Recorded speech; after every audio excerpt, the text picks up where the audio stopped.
Dans tous les cas, il y a des grandes chances qu'on meure seul, quoi. De beaux messages d'espoir donc, que nous sommes venus vous porter aujourd'hui. Alors, mon discours, c'était en 3 points. 1, se méfier. 2, se méfier. 3, cesser de se méfier. C'est pas linéaire comme truc de... En plus, ils méritent pas qu'on les suce, tu vois, les gens de droite. Non, mais c'est vrai. Une main orange, une main rose. Bah, j'ai pas réussi à mettre ma cup. Du tout. Il y a plus de batterie dans cette caméra. Ah merde. C'est à l'image de mon cœur.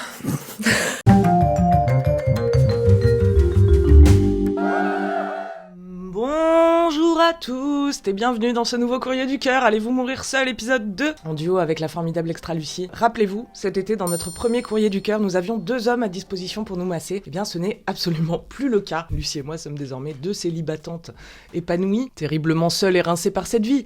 Ça, on va pas se le cacher. Mais également aptes à répondre à toutes vos questions love et à vous donner les meilleurs conseils de la toile, parce que nous en avons décidé ainsi. Mais avant de vous donner toutes les solutions pour être heureux en amour, laissez-moi remercier Lilo qui est partenaire de cette vidéo.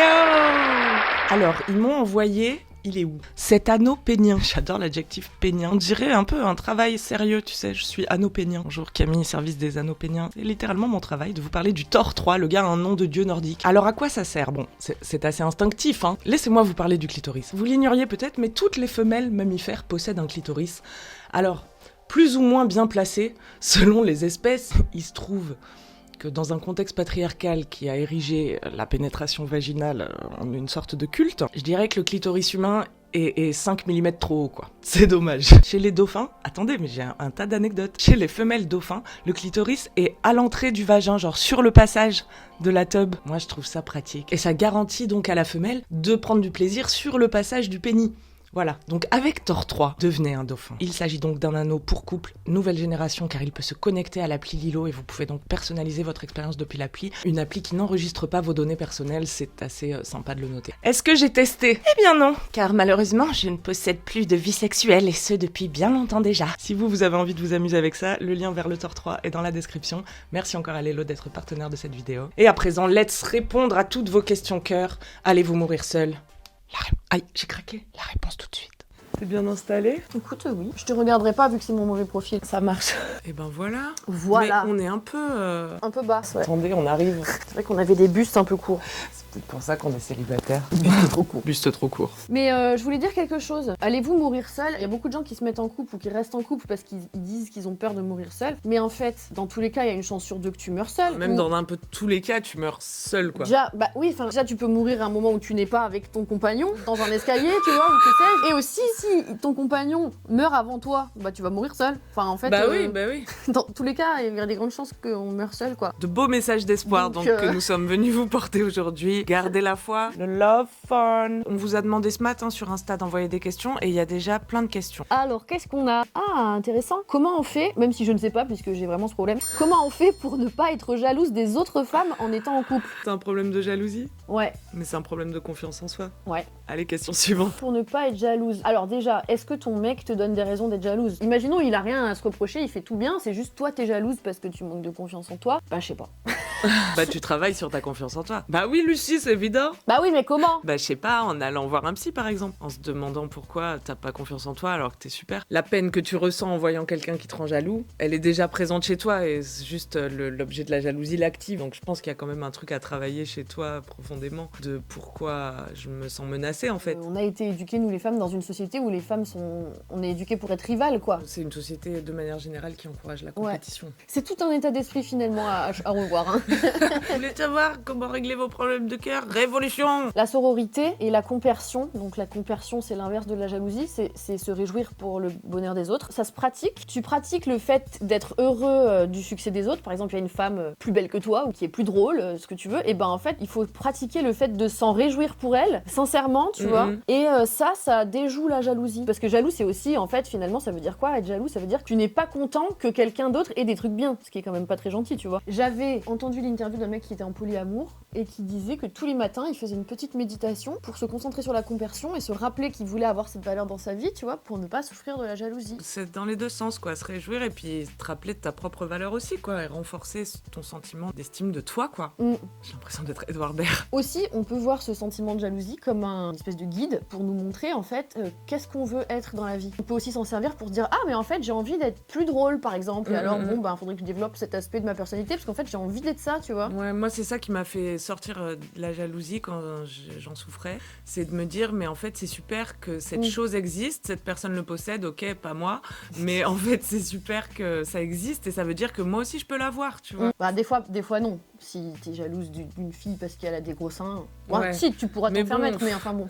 Je pense que si t'es jalouse des gros seins, le problème c'est pas les seins quoi. Non mais pour dire que des fois, tu peux pas avoir ce que l'autre a, tu vois, justement. Oui. Des fois, tu peux pas. Mais aussi quand t'es jaloux de quelqu'un et que tu regardes ce que t'as pas, t'es pas en train de regarder ce que t'as toi. Ouais. Et c'est sûr que t'as des choses que cette personne à gros seins n'a peut-être pas. Oui. Se rappeler que toi aussi tu possèdes des choses que les autres n'ont pas. Et c'est peut-être pour ces choses-là que ton mec t'a choisi en plus.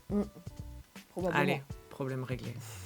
Mon mec est de droite, dois-je le quitter? Il est sympa. Faut-il quitter un mec parce qu'il est de droite? Comment? Moi déjà je me mets pas avec de base, mais bon. Bah oui, il faut le quitter immédiatement, qu'est-ce que vous voulez que je vous dise? C'est vraiment très Non, simple. mais pour répondre sans fâcher personne, de manière générale, pour faire un couple, c'est bien d'avoir les mêmes valeurs. Ouais, c'est très important. C'est une bonne base, quoi. Même quand t'es accordé, une relation, c'est pas facile. Donc imagine si déjà vous partez de trop loin l'un de l'autre. C'est des trucs profonds, la politique, les valeurs, c'est profond, quoi. Non mais de droite en plus, enfin... Non, c'est grave. Non mais ça veut dire quoi? Il est contre les immigrés par exemple? Comment tu peux pas en fait? Oui, à quel point il est de droite aussi. Peut-être juste un petit entrepreneur, Startup Nation, valeur travail, tu vois, à la limite, bon... Allez, s'il gagne du fric. Ouais, est-ce qu'il est miso? Je sais pas, on n'a pas assez de détails pour répondre à cette question, mais elle est très gaulerie. Il est sympa, lol.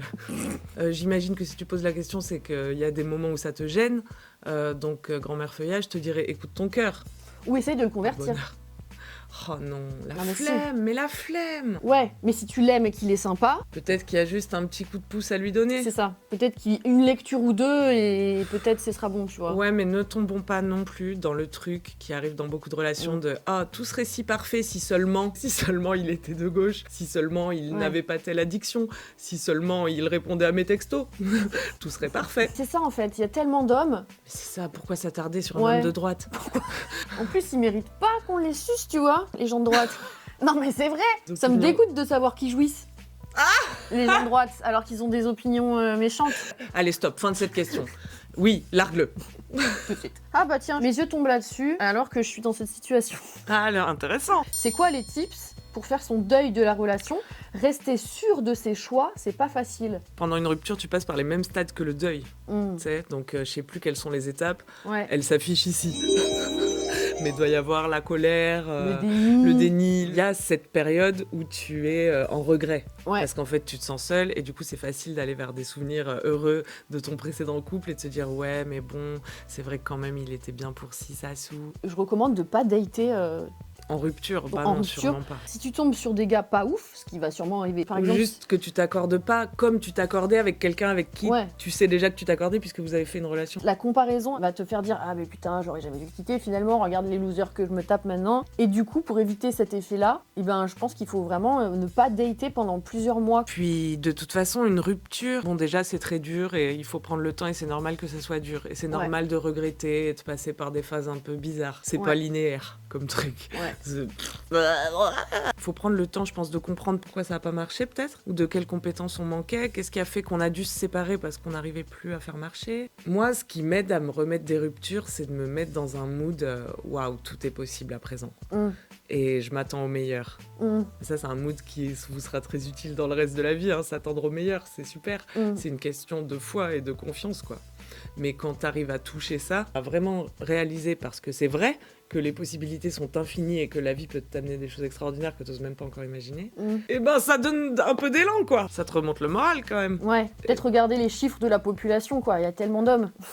En fait, c'est ça, rassurez-vous, il y en a des milliards. Mais je pense aussi, rester sûr, c'est qu'il y avait une bonne raison pour laquelle vous vous êtes séparés. Et il faut se les rappeler, ces raisons-là. Faut se les marquer sur un petit papier, parfois. Moi, j'avais fait ça une fois. Ah ouais? Ouais. Pour quand j'ai envie de rappeler, bip, bah ça marche. J'allais lire ma liste et j'étais là, bah oui, meuf. Rappelle-toi. Ça nous laisse rêveuses. Musique triste. Attends, vas-y, musique triste.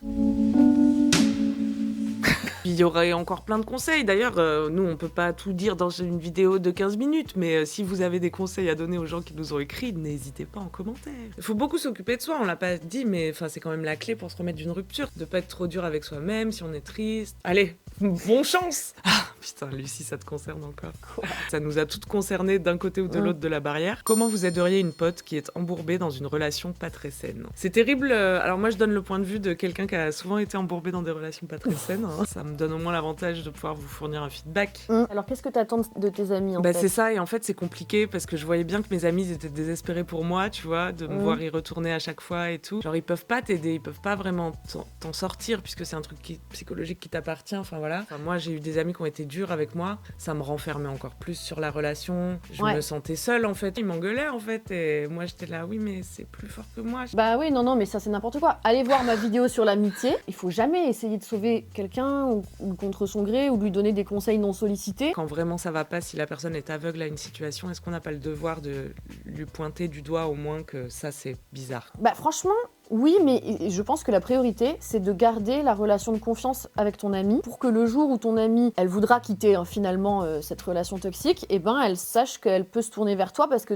t'auras gardé la confiance. Alors que si elle t'en veut parce que tu lui as dit « mais tu fais n'importe quoi et tout », le jour où elle voudra vraiment s'en sortir, elle aura plus de mal à venir se tourner vers toi pour te demander de l'aide ou des conseils. C'est à ça que servent les amis, c'est à savoir que quoi que tu fasses, je te soutiens et j'ai confiance en toi. Ça m'est arrivé récemment de dire à une amie que je trouvais que l'attitude de son mec était pas normale. Je pense que tu le dis une fois, par acquis de conscience, mais après, la personne, elle est libre. C'est pas la peine de répéter, quoi. Toi, tes amis, il y en a, ils t'ont dit à plusieurs reprises alors que tu leur avais pas demandé ? Mais je leur demandais des conseils, parce que c'est pour ça aussi qu'ils pètent des câbles, parce qu'ils en ont marre de te ramasser à la petite cuillère, tu vois.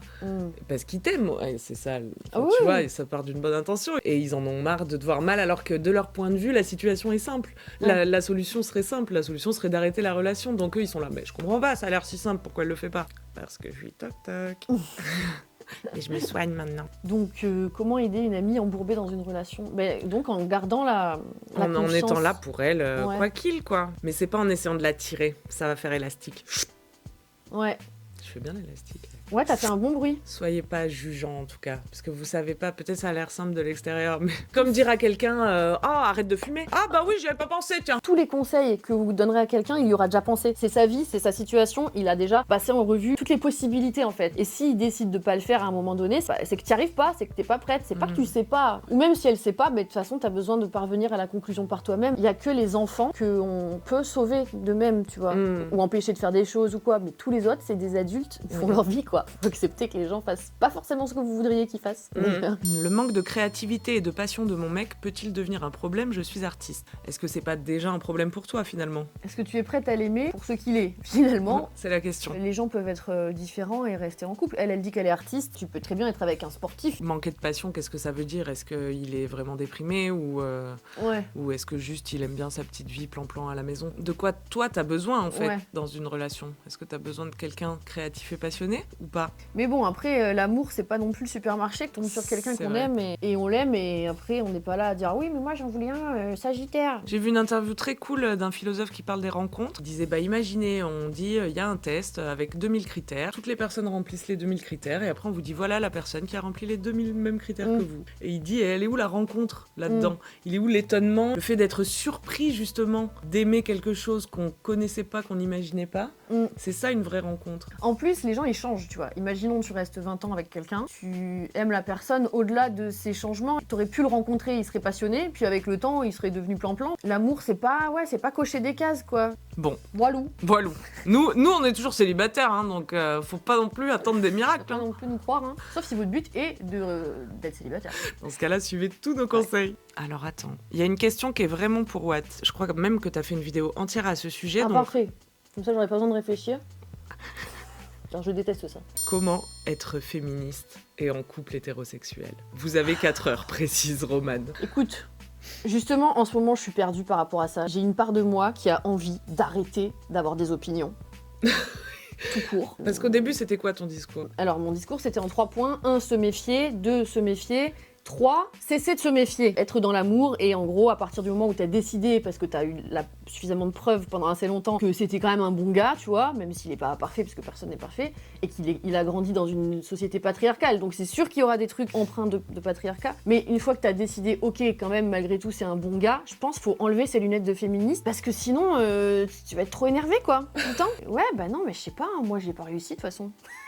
Il faut se méfier aussi des mecs qui se prétendent complètement féministes et complètement déconstruit, c'est impossible. Et l'humilité de savoir que probablement, non, tu vas faire des trucs misogynes des fois, et faut qu'il puisse écouter et le comprendre et l'entendre quand on lui dit, quoi. Toi, t'as eu à faire l'éducation féministe d'hommes avec qui t'étais en couple? Sur certains points précis, oui. Par exemple, je trouve ça abusé, mais je sais que pas grand monde est d'accord avec moi, les mecs en couple qui continuent de suivre sur les réseaux sociaux des comptes de meufs dont l'unique but est l'esthétisme. Pour moi, c'est la version moderne des magazines de cul que certains hommes regardaient alors qu'ils étaient mariés, tu vois. Mais pour moi, c'est ça. Genre, si mon mec, il continue à mater des culs alors qu'on est ensemble, tu sais, pourquoi en fait?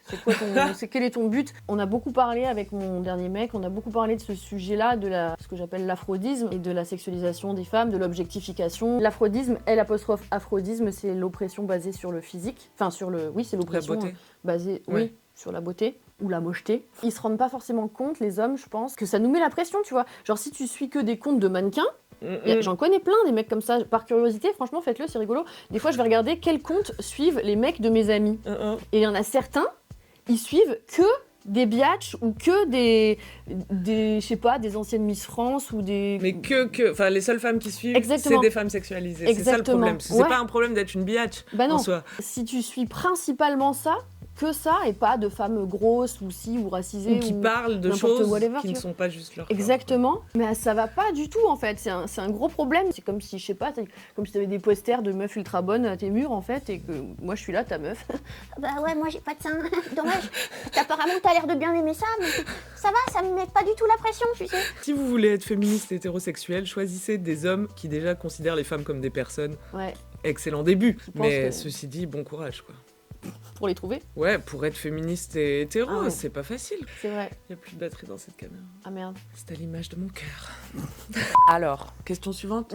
Allez, est-ce que tu veux choisir une qui t'inspire? Avec Elle peut rien faire avec ses nouveaux ongles. Tu veux les montrer pour qu'au moins on profite de leur beauté, à défaut de pouvoir vivre avec? Une main orange, une main rose. Magnifique. Je suis extrêmement fan, mais par contre, je vous recommande pas. Et j'ai regretté immédiatement et c'est très très chiant. Moi, je fais en plus, j'ai mes règles. Aïe. Ah oui, j'ai pas réussi à mettre ma cup. Du tout. Du coup, je suis passée au tampon, mais même, c'est compliqué. Ma pauvre. Ouais, parce que quand le fil est à l'intérieur... Oups, quoi. Aïe. J'ai vu qu'une question comportait le mot LinkedIn. Ah, intéressant. Après 2 ans de rupture, mon ex m'a supprimé de LinkedIn. A-t-il réellement tourné la page? Je comprends pas cette question. Bah, elle a dû remarquer... Toi, manifestement pas. Par contre, si t'as supprimé sur LinkedIn, je pense du coup qu'il a vraiment totalement tourné la page, par contre. Ouais, je pense que là, vraiment, c'est le dernier lien, quoi. LinkedIn, même là, il veut plus voir ta carrière. J'en profite pour glisser. Je me disais ça hier dans mon bain. Si votre problème dans votre relation actuelle, c'est que le gars répond pas au texto, changez de relation. C'en est pas une, en fait. Si le gars s'investit même pas au point de rep, là, t'es toute seule dans ta relation, tu vois. Ça arrive, à des gens bien. Et le lien avec LinkedIn, c'est que si t'en es à te prendre la tête pour il me suit ou pas sur LinkedIn... Ils sont séparés depuis 2 ans. Ouais, c'est bon, voilà. En fait, je dirais vraiment, passer à autre chose. Vous êtes plus ensemble, tu vois. Donc à ce stade, qu'est-ce que ça peut foutre qu'ils te suivent ou pas sur LinkedIn? En fait, vous êtes plus ensemble. Oui, c'est ça fait aucune différence. Non, ça fait aucune différence. Ouais. Voilà. Un avis sur les situationships. Les situationships, c'est quand t'es pas vraiment en relation. C'est un peu ce dont on parlait tout à l'heure quand t'attends le texto du gars, impliqué avec quelqu'un. Mais c'est pas totalement une relation, c'est une situationship, quoi. Ok. Et aussi souvent parce que la personne en face, elle te souffle un chaud-froid. Tu sais, c'est les gens qui, quand tu leur demandes comment ça va l'amour, ils disent c'est compliqué. Et donc c'est quoi la question? Notre avis sur les situationships. Sortez-en au plus vite, quoi. Évadez-vous. Si ce que vous vouliez c'était une relationship, restez pas dans une situationship. Je sais que je pourrais jamais me retrouver dans une situationship, c'est impossible vu mon caractère. J'ai besoin que les choses soient claires et qu'on me donne tout immédiatement. Voilà. Ça paraît quand même simple. Ouh, aïe, dur. Comment trouver le courage de dater? Pourquoi devrais-tu trouver le courage de dater? Si tu n'as pas envie, ne le fais pas. En fait, tu vois, cette tournure, c'est comme plein de phrases dans la vie. Ça montre qu'on croit vraiment que être en couple, c'est l'objectif. Oui, quoi. Alors il y a une autre question qui m'a beaucoup interpellée. Pourquoi certaines personnes lambda sont toujours en couple, tandis que d'autres qui sont plus cool ne le sont jamais? Comme si être en couple, c'était cool de base. C'est le truc à atteindre, alors comment ça se fait que les losers, ils y arrivent et pas les cools? Déjà, être en couple, ça garantit pas d'être dans un bon couple et pas épanouissant, qui fonctionne. Je pense que t'as plusieurs exemples autour de toi de gens cool ou lambda qui sont dans des relations pétées. Je pense que ça va changer dans les prochaines dizaines d'années, qu'on va arrêter de voir ça comme la normalité. C'est ça, peut-être justement que les gens lambda, ils sont en couple juste parce qu'ils pensent que c'est la normalité. Hein. Absolument. Peut-être que les gens cool sont plus exigeants, du coup ils sont moins souvent en couple. Mais après, je sais pas ce qu'on entend par lambda et cool, hein. Là on est sur de l'arbitraire total. Hein. Comment trouver le courage de dater? Aller sur les applis et faire plein de dates, là, moi je vous décourage de faire ça, franchement. Regardez, je fais plus aucun partenariat avec des applis parce que je trouve que...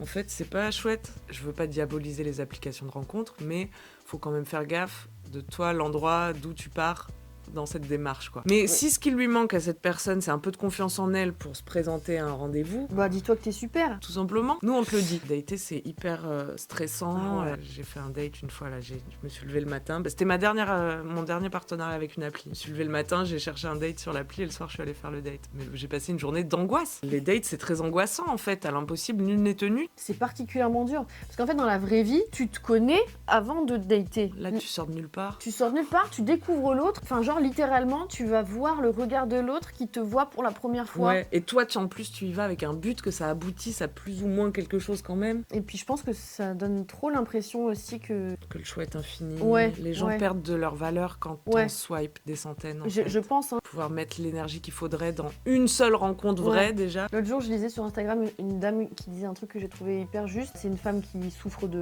d'anxiété sociale. Et en fait, elle disait, j'ai décidé d'arrêter de le voir comme ça et de l'appeler comme ça, et plutôt de dire que c'est une réaction naturelle au fait que les gens sont incroyables, et que c'est beaucoup de rencontrer une personne, que c'est un miracle, une personne, tu vois. Donc normal que qu'il y ait cette forme d'anxiété sociale qui est en fait juste, wow, je vais rencontrer un humain. Et c'est pas rien, c'est vrai. Ouais. Chaque personne est très différente déjà. Non, mais, c'est notre running gag. Les humains sont si différents. Ouais, c'est normal que ça soit stressant, quoi. T'imagines, il y a 300 ans, genre quand t'habitais dans ta campagne, tu croisais un nouveau Pékin par an et tu devais être fasciné. Et il t'amenait genre, je sais pas, regardez, c'est du persil, ça pousse chez moi. Oh, waouh. En fait, on n'est pas fait pour connaître autant de gens aussi, je pense. Ouais, c'est trop. Mon Dieu. Et Internet nous connecte avec le monde entier, c'est trop. Éteignez l'ordinateur, abonnez-vous et éteignez. Il y a des gens qui, quand ils ont beaucoup daté, ils te disent des trucs du genre, tous les gens sont pareils, ils me surprennent pas. Ce que je trouve tellement faux. Bah, c'est l'inverse de tous les gens sont différents. Mais tu vois, et genre, tu vois, mais à quel point t'as daté pour que les gens te surprennent plus, quoi? Que t'as tout vu, toutes est-ce que c'est pas toi qui est pas ouvert assez à ce qui pourrait te surprendre, justement? Ils sont en overdose de rencontres, en fait, quoi. C'est ça aussi, de dire plus rien ne me surprend. C'est peut-être t'en as trop fait, c'est comme une drogue, tu t'es accoutumé. Voilà. Moi, j'ai un conseil, parce que vraiment, plein d'amis me l'ont déjà demandé, etc. En gros, comment rencontrer des gens, pas sur les applis, quand au travail, je sais pas, il y a personne. C'est vrai, des fois, ça peut être compliqué. Et vraiment, il y a un truc que je vous conseille de faire, c'est de vous inscrire dans des activités ou des associations de choses que vous aimez. Je sais pas, par exemple, si tu t'inscris à l'association à la cantine populaire de ta rue, et ben les mecs qui seront là, ils seront sûrement un peu bien parce qu'ils seront gentils. Déjà, ils voudront faire une cantine populaire, tu vois, et donc vous allez partager vos valeurs. Bon courage à tous, hein. On sait qu'on n'a pas de vraie solution, hein. On en est consciente. Pour être heureux. Pour être heureux, oui, pour que tout se passe bien. Enfin, c'est la vie aussi, que des fois on manque de courage pour dater, parfois on est dégoûté de la date, parfois up and down. On a le cœur brisé. Eh oui. C'est ainsi, c'est la vie. Dernière question. Alors, bonne question, je ne sais pas. Être la maîtresse d'un gars en mode sex friend, acceptable ou pas? En gros, par rapport à l'autre femme. Oui, d'accord. Est-ce qu'on a un devoir de sororité envers les autres femmes? C'est compliqué parce qu'en même temps, nous, on n'a rien promis à cette personne, quoi, à cette femme. On lui a rien promis. Oui, mais la sororité, ça dépasserait justement le fait que vous soyez engagés. C'est vrai. En l'état, étant deux femmes, on devrait... Mais en fait, est-ce que aussi t'as envie d'être en relation avec quelqu'un qui ment à quelqu'un d'autre de base, tu vois? Non, mais c'est pour juste le sexe, elle a dit. Le sexe, c'est pas compartimenté avec le reste de la vie. C'est vrai. Pour faire du bon sexe avec quelqu'un, faut pouvoir lui faire confiance. Comment tu peux faire confiance à un menteur, tu vois? Voilà, ce serait mon idée. Mais ceci dit, il m'est quand même arrivé de coucher avec des hommes engagés et de pas du tout m'en faire pour leur compagnonne. Pourquoi? T'as pas de cœur? Non, parce que c'était one shot. C'était pas une relation suivie. Mais moi, il y a vraiment le truc qui m'enquiquine le plus, c'est les maladies. Ouais. T'imagines, le mec, il refile une maladie à sa meuf qui le croit fidèle. Si t'étais... Enfin, non, toi, j'en sais rien. Mais moi, si j'étais du côté de la femme trompée, il me semble que j'en voudrais pas forcément à la maîtresse de pas avoir été sororale, tu vois. Et que je trouverais juste que ce mec est un connard de m'avoir trompé dans l'absolu. Enfin, tu vois, qu'importe avec qui. Oui, avec une femme, puisque qui m'aurait trompé avec une femme puisqu'il est hétéro. Voilà, c'était la fin de ma phrase et malheureusement, à partir de là, le son s'est coupé. Voilà, le micro a mouru. Je sais pas, je suis aussi étonnée que vous. Donc malheureusement, on n'aura pas la fin de ce beau débat. Faut-il coucher avec des hommes qui trompent leurs femmes ? Je vous laisse donner votre avis dans les commentaires, bien sûr. Et je me rappelle plus ce que je disais à la fin pour argumenter. Je pense que je disais que du coup, si toi t'étais du côté de la femme trompée, tu penserais que c'est un connard le gars. Donc est-ce que t'as envie de coucher avec un connard même en tant que maîtresse ? Tu vois, c'était ça l'idée. Si vous voulez tester notre amie Thor 3 de chez Lilo, le lien est en description. Allez suivre Lucie sur YouTube, je vous mets le lien de sa chaîne en description. Elle fait des vlogs, elle parle de sujets très intéressants sur le féminisme, le spécisme. Moi je vous dis à dimanche prochain pour un nouveau vlog, je vous embrasse, prenez soin de vous, ciao.